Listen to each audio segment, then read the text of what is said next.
যে ঢাকার রাস্তায় আমি একটা টিস্যু ফেলবো না, এবং গতকাল থেকে আইন প্রয়োগে আমরা নেমেছি এই ব্যাপারে যাতে আবার কারো কোনো বক্তব্য না আসে। আমরা অনেক সময় দিয়েছি। আমার বাড়ির সামনে আঙ্গিনাটা আমাকে পরিষ্কার রাখতে হবে, আমার ফুটপাত আমার পরিষ্কার রাখতে হবে, এবং এখন এতদিন আমরা সবাইকে অনুরোধ করেছি এবং গতকাল থেকে আইন প্রয়োগে আমরা নেমেছি এই ব্যাপারে যাতে আবার কারো কোনো বক্তব্য না আসে। আমরা অনেক সময় দিয়েছি, এখন আইন প্রয়োগ করা ছাড়া আমাদের আর কোনো বিকল্প নাই।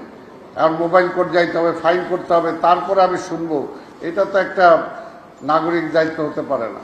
তো সেই কারণে আমি আবার আজকের এই অনুষ্ঠানে আপনাদেরকে আমি পেয়েছি, সাংবাদিক ভাই আছেন, এখানে সুধীজন আছেন, আমরা যদি সবাই অন্তত শপথ নেই যে ঢাকার রাস্তায় আমি একটা টিস্যু ফেলবো না, খালি যদি এই শপথটুকু নেই তাহলে দেখবেন আস্তে আস্তে এটা অনেকাংশে কমে আসবে। এটা কিন্তু বাস্তব। সকাল 6টা থেকে 8টা পর্যন্ত আপনি রাস্তায় যান, বের হন, দেখবেন যে আবর্জনা নাই। 8টার পর থেকে যেই আমরা রাস্তায় বের হওয়া শুরু হই, তারপরে রাস্তা আবর্জনা ভরা শুরু হয়। তো এটা কেন? এখন আমরা আগে ডাস্টবিন ছিল না, এখন আমরা বিভিন্ন জায়গায় ডাস্টবিন দিয়েছি। আমরা মার্কেটগুলোকে অনুরোধ করেছি, বিশেষ করে মার্কেটগুলোর সামনে যেখানে দোকান থাকবে, যেখানে ব্যবসা প্রতিষ্ঠান থাকবে, সেখানে আবর্জনা হবে। তো এই বিষয়টার জন্য আমরা ওনাদেরও বিশেষভাবে দৃষ্টি আকর্ষণ করেছি।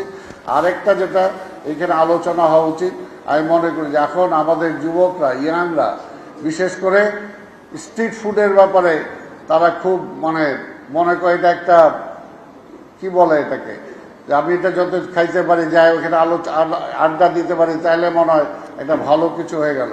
কিন্তু স্ট্রিট ফুডগুলো কতটুকু স্বাস্থ্যসম্মত আজকে সেটা কিন্তু আমরা সেইভাবেই করি না। তা আমরাও সেই পদক্ষেপ নিয়েছি। আপনারা দেখেছেন, যেহেতু আমরা হকারদের বসার জায়গা নিশ্চিত করছি, আমরা স্ট্রিট ফুড যারা বিক্রি করেন তাদেরকেও আমরা অনুরোধ করব আপনাদের মাধ্যমে, স্বাস্থ্যসম্মত স্ট্রিট ফুড যদি না হয় তাহলে সেগুলোকে আমরা অ্যালাউ করব না, সেগুলো কিন্তু ফাইনের আওতায় আসবে, সেগুলো আমরা অনেক জায়গায় বন্ধ করে দেব। কাজে এই ব্যাপারে ঢাকা শহরকে যদি পরিচ্ছন্ন রাখতে হয়, সুন্দর রাখতে হয়, ক্লিন সিটি রাখতে হয়, মাননীয় প্রধানমন্ত্রীর ইচ্ছা অনুযায়ী যদি গ্রিন সিটি করতে হয়, তাহলে আমাদের যেমনি গাছ লাগাইতে হবে, ঠিক পরিচ্ছন্ন থাকতে হবে। আমি যদি পরিচ্ছন্ন থাকি, আমার এলাকাটা যদি পরিচ্ছন্ন রাখি, তাহলে ঢাকা শহরটা পরিচ্ছন্ন হবে।